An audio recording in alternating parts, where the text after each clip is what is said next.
नमस्ते, मैं हूँ आपका टैली गुरु अभिजीत जोशी। इस वीडियो लेसन में हम सीखेंगे कि किस तरह से टैली प्राइम में हम सिंक्रोनाइजेशन कर सकते हैं टैली डॉट नेट का उपयोग करते हुए। अगर हमारी कंपनी की 2 शाखाएं हैं और दोनों शाखाओं में हमने टैली प्राइम इंस्टॉल करके रखा है, 2 शाखाएं हैं पर कंपनी एक ही है। हम चाहते हैं कि दोनों कंपनियों का डेटा जुड़ के एक ही कंपनी में आ जाए। हमारे उदाहरण में एक शाखा को हम कहेंगे हेड ऑफिस और दूसरे को कहेंगे ब्रांच ऑफिस। जैसे हमने कहा कि डेटा एंट्री दोनों जगह हो सकती है, हेड ऑफिस में भी और ब्रांच ऑफिस में भी। तो हम चाहते हैं कि हेड ऑफिस की डाली हुई एंट्री ब्रांच में भी पहुंच जाए और ब्रांच की डाली हुई एंट्री हेड ऑफिस में भी आ जाए। तो हम करना चाहते हैं बोथ साइड सिंक्रोनाइजेशन। ऐसा करने के लिए हमें इन दोनों शाखाओं को जोड़ना होगा।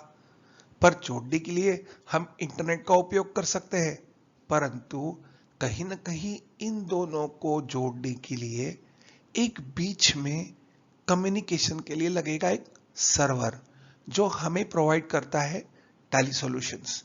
और यह एक सर्विस है जिसे कहते हैं टैली सॉफ्टवेयर सर्विस।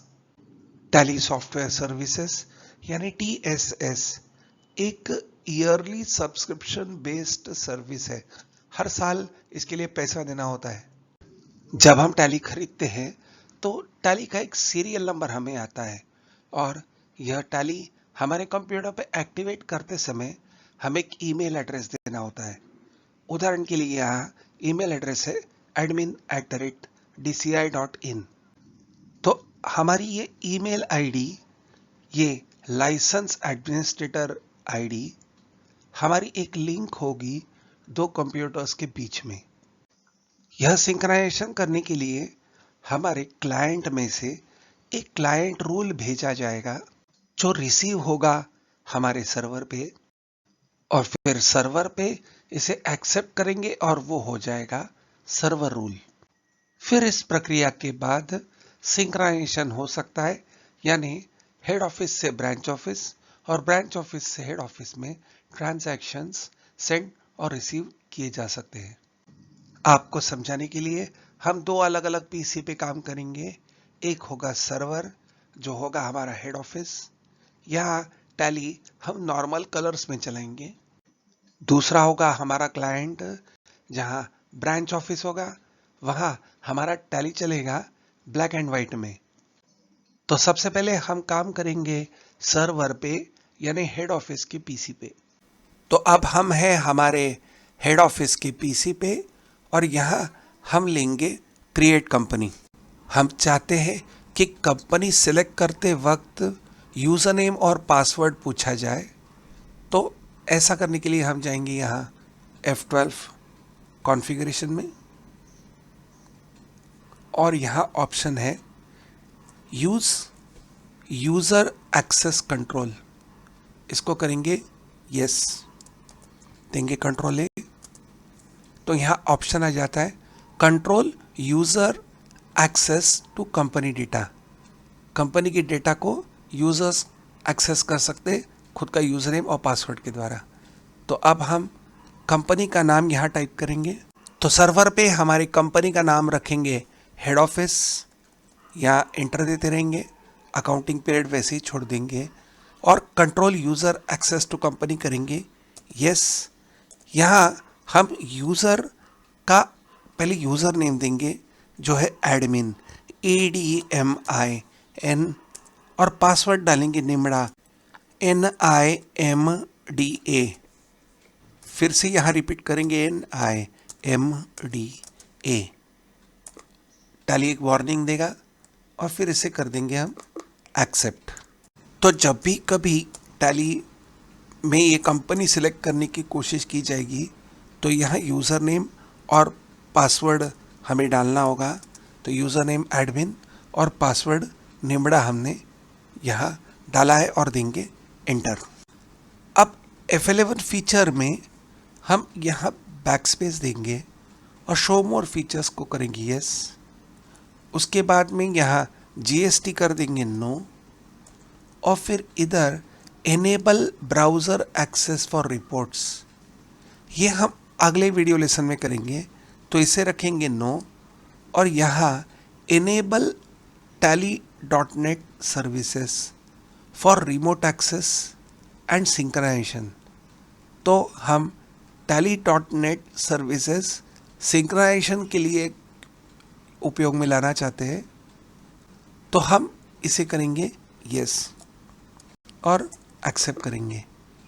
तो अब हमारी कंपनी हेड ऑफिस बन चुकी है हमारे सर्वर पे।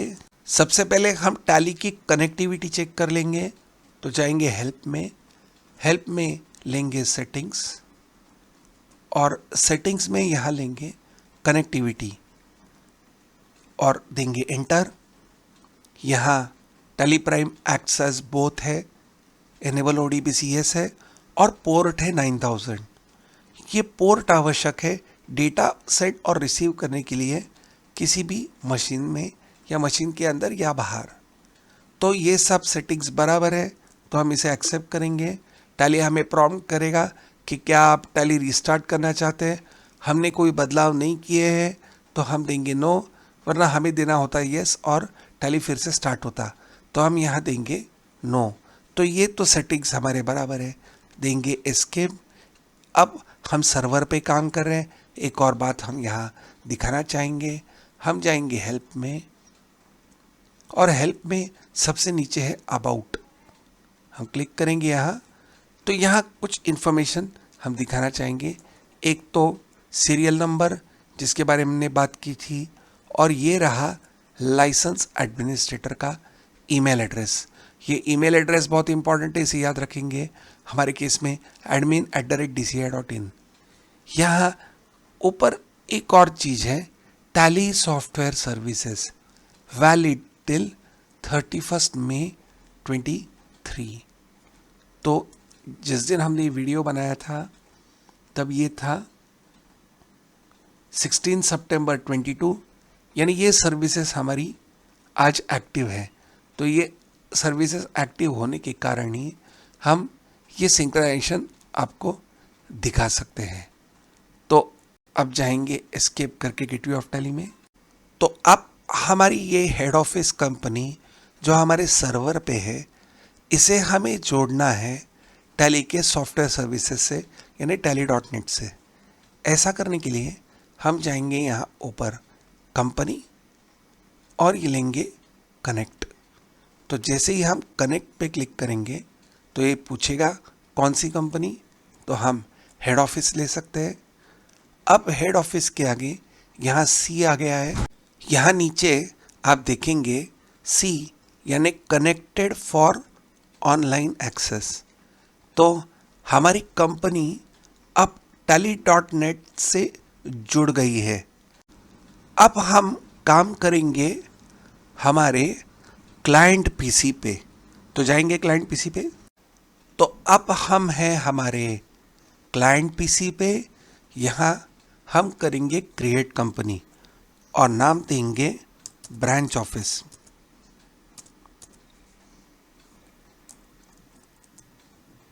हमने यहाँ F12 करके यूज़र एक्सेस कंट्रोल यस करके रखा है।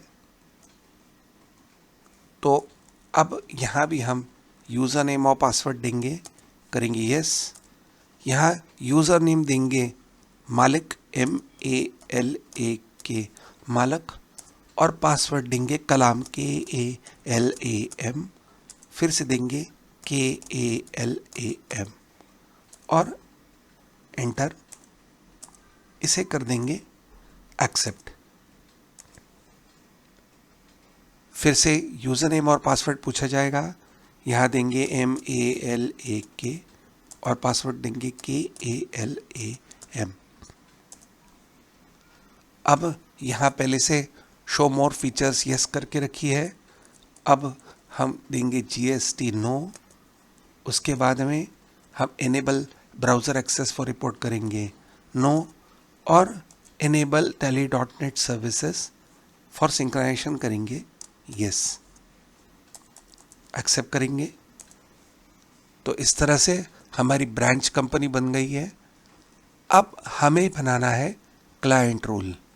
तो जाएंगे सिंक्रोनाइजेशन में, माफ कीजिए एक्सचेंज में लेंगे क्लाइंट रूल क्रिएट। तो पहला रूल बनाएंगे हम मास्टर्स के लिए, तो रूल बनाएंगे receive RECEIVE masters. Ledgers, stock item, unit, ये सारे जो मास्टर्स है हम बनाएंगे हमारे सर्वर पे, और ये मास्टर्स आएंगे हमारे ब्रांच में और वाउचर्स हम डालेंगे। तो मास्टर्स कभी भी हेड ऑफिस में क्रिएट किए जाएंगे एक सेंट्रल लोकेशन पे। तो हम केवल मास्टर्स रिसीव करने के लिए एक रूल बनाएंगे, तो देंगे एंटर। अब रूल टाइप किसके लिए है? मास्टर्स के लिए। वो कैसे है? ये होगा ऑनलाइन। और अब हम हमारा आईडी देंगे, जो हमारा .NET आईडी हमने दिखाया था वो सर्वर पे था, सर्वर का था वो admin@dcia.in। तो ये था हमारा एडमिनिस्ट्रेटर का आईडी। ये यहाँ देने से वो लिंक हो जाएगा। अब देंगे company name on server. Company name था हमारा हेड ऑफिस, ये वैसे के वैसे ही टाइप करना होगा। नेम अगर गलत होगा तो सिंक्रोनाइजेशन नहीं होगा।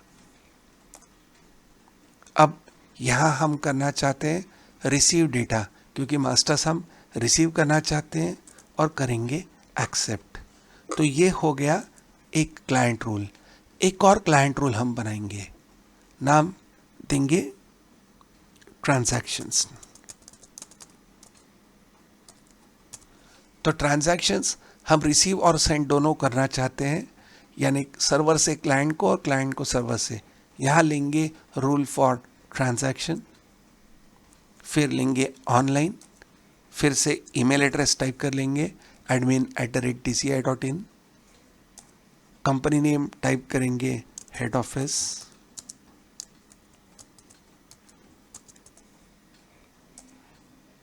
अब हमें डायरेक्शन ऑफ सिंक्रोनाइजेशन बोथ चाहिए, रिसीव और सेंड दोनों, तो हम लेंगे बोथ। यहाँ कौन से वाउचर्स हम सेंड करना चाहते हैं, तो हम सारे करना चाहते हैं, और कौन से हम रिसीव करना चाहते हैं, तो यहाँ भी हम सारे रिसीव करना चाहते हैं, तो यहाँ एक्सेप्ट कर देंगे। तो इस तरह से हमारे रूल बन चुके हैं। अब यह रूल हमें सेंड करने हैं सर्वर को। तो ऐसा करने के लिए हम जाएंगे एक्सचेंज में और यहाँ लेंगे सिंक्रोनाइज, एंटर। तो जैसे ही हम सिंक्रोनाइज लेंगे तो ये रूल्स अब हमारे सर्वर को सेंड हो रहे हैं और हो चुके हैं। तो अब हम काम करेंगे हमारे सर्वर पे। हम अभी सर्वर मशीन पे जाएंगे। तो अब है हम हमारे सर्वर पीसी पे, कंपनी है हेड ऑफिस। अब हमने जो रूल क्लाइंट से सेंड किया है वो यहाँ आ गया होगा। चेक करेंगे, जाएंगे एक्सचेंज में और यहाँ सर्वर रूल आ गया, एक्टिवेट। तो वहाँ से भेजे हुए दोनों रूल यहाँ आ गए। पहला रूल था रिसीव मास्टर, एंटर देंगे और फिर यहाँ करेंगे एक्टिवेट रूल, यस करेंगे एक्सेप्ट। फिर दूसरा रूल ट्रांजैक्शन, उसे देंगे एंटर, उसे भी हम एक्टिवेट करेंगे, यस करेंगे एक्सेप्ट। दोनों रूल्स अब हमने एक्सेप्ट कर दिए हैं। अब हम मास्टर्स बनाएंगे और एक वाउचर डालेंगे और चेक करेंगे सिंक्रोनाइजेशन हो रहा है या नहीं। तो लेजर्स क्रिएट करने के लिए मास्टर्स में जाएंगे क्रिएट में लेजर। पहला लेंगे Rakesh Ranjan under capital account, करेंगे एक्सेप्ट। फिर लेंगे T expenses under indirect expenses, करेंगे एक्सेप्ट। तो लेजर्स बन चुके हैं। एक वाउचर की एंट्री करेंगे, जाएंगे F6 रिसिप्ट में,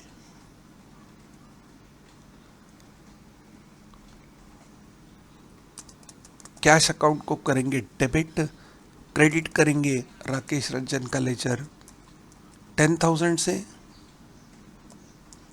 और इसे करेंगे एक्सेप्ट। तो 2 लेजर्स और एक ट्रांजैक्शन हम डाल चुके हैं। अब चाहेंगे हम क्लाइंट मशीन पे और सिंक्रोनाइज करेंगे और चेक करेंगे कि मास्टर्स और ये डाला हुआ ट्रांजैक्शन हमारे ब्रांच ऑफिस में पहुंचता है क्या। तो अब हम जाएंगे हमारे क्लाइंट पीसी पे। तो ये है क्लाइंट पीसी ब्रांच। यहाँ नो वाउचर्स एंटर्ड है, यानी सर्वर के वाउचर्स अब तक यहाँ आए नहीं हैं। तो अब हम जाएंगे एक्सचेंज में और लेंगे सिंक्रोनाइजेशन। तो सिंक्रोनाइज पे देंगे एंटर और सिंक्रोनाइजेशन शुरू हो जाएगा। यहाँ रिसीविंग डेटा फ्रॉम सर्वर दिख रहा है,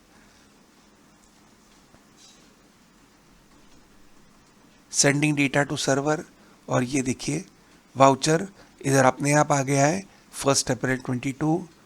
जाएंगे डे बुक में, तो ये डाला हुआ वाउचर यहाँ पहुँच गया। अब यहाँ एक वाउचर एंटर करेंगे, 2 तारीख का F2। यहाँ हम टी एक्सपेंसेस, ये लेजर भी यहाँ आ गया, टी एक्सपेंसेस 100 डेबिट करेंगे और क्रेडिट करेंगे कैश को और करेंगे एक्सेप्ट।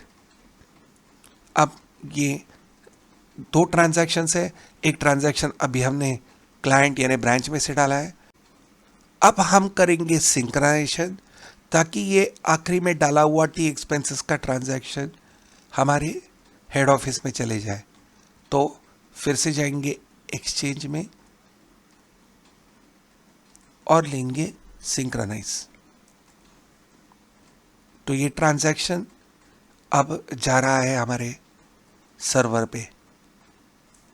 अब हम काम करेंगे हमारे सर्वर पीसी पे और चेक करेंगे। तो जाएंगे हमारे सर्वर पे और यहाँ हम देख सकते हैं कि हमारी डेट ऑफ लास्ट एंट्री 2 अप्रैल हो गई है, यानी टी एक्सपेंसेस का ब्रांच ऑफिस में डाला हुआ जो ट्रांजैक्शन था वो यहाँ आ गया। चेक करेंगे डे बुक में, तो F2 डेट स्पेस बार, ये थी एंट्री हमने डाली हुई हमारे हेड ऑफिस में और ये है ब्रांच ऑफिस की एंट्री। तो ये था सिंक्रोनाइजेशन TSS यानी टैली सॉफ्टवेयर सर्विसेज का उपयोग करते हुए। Thank you.